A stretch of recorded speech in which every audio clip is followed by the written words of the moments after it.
Hello friends, welcome back to our channel. जैसा कि last episode हमने देखा था कि लावा से अर्थ फायर लोटस निकलता है, जिसे वहां बैठी ये लेडी अपनी स्पिरिचुअल पावर देने लगती है ताकि वो ओपन हो सके। लेकिन कमांडर मैंग उसके पीछे आ जाते हैं और उसे हार मारने के लिए बोलते हैं। लेकिन जब वो लेडी ऐसी नहीं करती है तो कमांडर मैंग पीछे से उस पर अटैक कर देती है, जिसकी वजह से वो लेडी काफी ज्यादा इंजर्ड हो जाती है। जिसके बाद जियांचन को पता चलता है कि कमांडर मैंग अर्थ फायर लोटस को लेकर लियोन फेंग को देने वाले हैं और उसके बाद जियांचन को भी मारने के लिए उसके पीछे आएंगे। इसलिए अब जियांचन उन्हें ही मारने का निर्णय ले लेता है और जैसे ही वो अपनी स्वॉर्ड निकालने वाला होता है तभी हम उस लेडी को देखते हैं, जिसकी नजर सामने की तरफ जाती है और वो देखती है कि अर्थ फायर लोटस अब पूरी तरीके से खिल चुका है। इसीलिए वो अपनी पावर का यूज करते हुए उस अर्थ फायर लोटस को अपने पास लाने लगती है और जैसे ही वो अर्थ फायर लोटस उसके काफी पास आ जाता है तो हम देखते हैं कि कमांडर मैंग उसके हाथ पे पैर रख देते हैं, जिसकी वजह से उसे काफी ज्यादा पेन होता है और कमांडर मैंग उस अर्थ फायर लोटस को ले लेते हैं और खुश होते हुए उस लेडी से कहते हैं कि चूंकि अब ये अर्थ फायर लोटस मेरे पास आ चुका है तो अब तुम्हारी मुझे कोई जरूरत नहीं है। इसीलिए वो उसे मारने के लिए उस पर अटैक करने लगते हैं, लेकिन वो उसे कुछ कर पाए उससे पहले ही आवी अपनी पूरी ताकत लगाता है और उसी टूटी फूटी हालत में ही कमांडर मैंग को धकेलते हुए लावा की तरफ ले जाने लगता है। आवी को ऐसा करता हुआ देखकर वो लेडी आवी को रोकने का ट्राई करती है, लेकिन आवी नहीं रोकता है और उस लेडी को वहां से भागने के लिए कहता है, जिसके साथ ही वो कमांडर मैंग को ले जाकर सीधे लावा में अपने साथ ही स्वाहा कर लेता है। जिसके बाद वो लेडी उस अर्थ फायर लोटस को अपने पास रख लेती है, लेकिन आवी के खुद के सेक्रीफाइस की वजह से वो लेडी काफी ज्यादा दुखी होती है। इसीलिए वो आवी का बदला लेने का तय करती है, जिसके बाद वो उसे रेस्ट इन पीस बोलकर वहां से जाने लगती है। तभी हम लावा में देखते हैं जहां कुछ बुलबुले उठ रहे थे और उसमें से कमांडर मैंग जंप मारते हुए सीधे उस लेडी पर पीछे से अटैक कर देते हैं। वो लेडी कुछ समझ पाती है उससे पहले ही कमांडर मैंग का अटैक सीधे उसे जाकर लग जाता है, जिसकी वजह से वो लेडी काफी ज्यादा इंजर्ड हो जाती है और वहीं बेहोश हो जाती है। जिसके बाद हम कमांडर मैंग को देखते हैं जिनकी हालत भुने हुए आलू की तरह हो चुकी थी। उनकी ज्यादातर बॉडी लावा की वजह से जल चुकी थी और अब सिर्फ उन्हें अर्थ फायर लोटस ही क्योर कर सकता था। इसीलिए वो अर्थ फायर लोटस को अपनी स्पिरिचुअल पावर का यूज करते हुए अपने पास लाने लगते हैं, लेकिन तभी अचानक से अर्थ फायर लोटस उनके सामने से डिसअपीयर हो जाता है। ये देखकर कमांडर मैंग काफी ज्यादा घबरा जाते हैं, जिस पर जियांचन जो कि उनके पीछे खड़ा होता है वो उन्हें आवाज देते हुए कहता है कि कमांडर मैंग क्या आप इसे ढूंढ रहे हैं। जियांचन को वहां देखकर कमांडर मैंग की सिट्टी पिट्टी गोल हो जाती है और वो जियांचन से पूछते हैं कि तुम यहाँ कब आए। तो जियांचन उन्हें बताता है कि वो उनकी बैटल को काफी टाइम से एंजॉय कर रहा था और फिर उनसे पूछता है कि आप तो मेरा पीछा कर रहे थे तो फिर मेरे आने का आपको पता कैसे नहीं चला। और फिर अपने फॉर्म में आते हुए कहता है कि मैंने आपकी सारी प्लानिंग सुनी, आप मुझे मारकर लियोन फेंग से इसका रिवॉर्ड लेना चाहते हैं, लेकिन अफसोस मैं आपको लेने नहीं दूंगा। इस पर कमांडर मैंग उसे अपनी पोजीशन की धमकी देते हुए कहते हैं कि तुम मेरे साथ ऐसा वैसा कुछ भी नहीं कर सकते हो, मैं ब्लू फायर आर्मी का हेड हूँ। लेकिन शायद जियांचन ने पुष्पा मूवी कुछ ज्यादा ही देख ली थी, इसलिए वो झुकता नहीं है और अपनी स्वॉर्ड सीधे कमांडर मैंग के सीने में उतार देता है। जियांचन की स्वॉर्ड को अपने सीने के आर पार देखकर कमांडर मैंग कहते हैं कि मैं तुम्हारे जैसे किसी घटिया आदमी के हाथों से कभी नहीं मर सकता हूँ। जिस पर जियांचन भी उनकी विश को ग्रांट करते हुए अपनी स्वॉर्ड को उनके शरीर से बाहर निकाल लेता है, जिसके साथ ही वो किक मारते हुए उनको ऊपर उछाल देता है, जिसकी वजह से वो सीधे लावा में जाकर गिर जाते हैं और कमांडर मैंग का चैप्टर यहीं क्लोज हो जाता है। इसके बाद जियांचन अर्थ फायर लोटस को देखते हुए सोचता है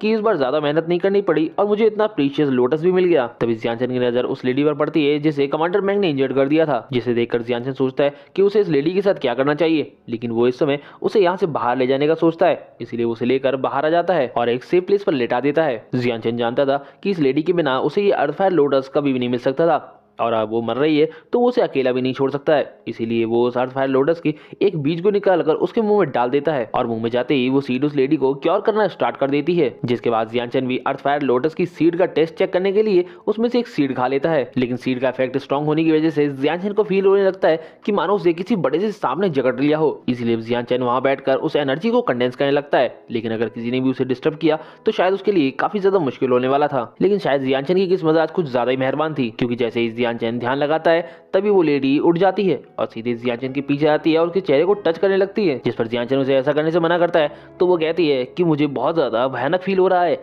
और मुझे बहुत ज्यादा गर्म लग रहा है। इसी के साथ वो धीरे धीरे करके अपने कपड़े भी उतारने लगती है। ये देखकर जियांचन भी समझ जाता है कि उसने गलती कर दी, क्योंकि जब ये कोमा में थी तब उसने उस सीड को दिया था जो कि इसके लिए किसी वाइग्रा की तरह काम कर रही थी। तभी वो लेडी अपने लगभग सारे कपड़ों को रिमूव करते हुए सीधे जियांचन से चिपट जाती है और उसे लिक करते हुए उसकी हेल्प करने के लिए कहती है। जिस पर हमारा जियांचन खुद को कंट्रोल करते हुए सोचता है कि वो ऐसी लड़की का फायदा नहीं उठा सकता है जो कि अपने होशोबाज में भी नहीं है। इसीलिए वो जल्द से जल्द उस सीड की फायर को कंडेंस करने लगता है ताकि वो बाद में इस लेडी को भी ठीक कर सके। लेकिन वो लेडी भी कहाँ मानने वाली थी, इसीलिए वो जियांचन के कपड़ों में हाथ डालने लगती है और उससे भीख मांगने लगती है कि वो उसकी हेल्प कर दे। जिस पर अब जियांचन का भी सब्र का बांध टूट जाता है, क्योंकि अब उससे भी सीड की गर्मी बर्दाश्त नहीं हो रही थी। इसीलिए वो उस लेडी की बात मानते हुए उसका साथ देते हुए उसे किस करने लगता है। जिसके बाद ये दोनों और इनकी परछाई, बस यही चीज हमें दिखाई जाती है। इसके अलावा हमें कमल की पंखुड़ी पर खून दिखाया जाता है, जिसका मतलब सभी लोग समझ चुके होंगे जो समझदार होंगे। खैर, इनकी इस हसीन रात के बाद सीधे हमें सुबह का सीन दिखाया जाता है, जहां पर जियांचन की आंखें खुलती है और वो आसपास उस लेडी को ढूंढने लगता है, लेकिन उसके हाथ में सिर्फ अर्थ फायर लोटस के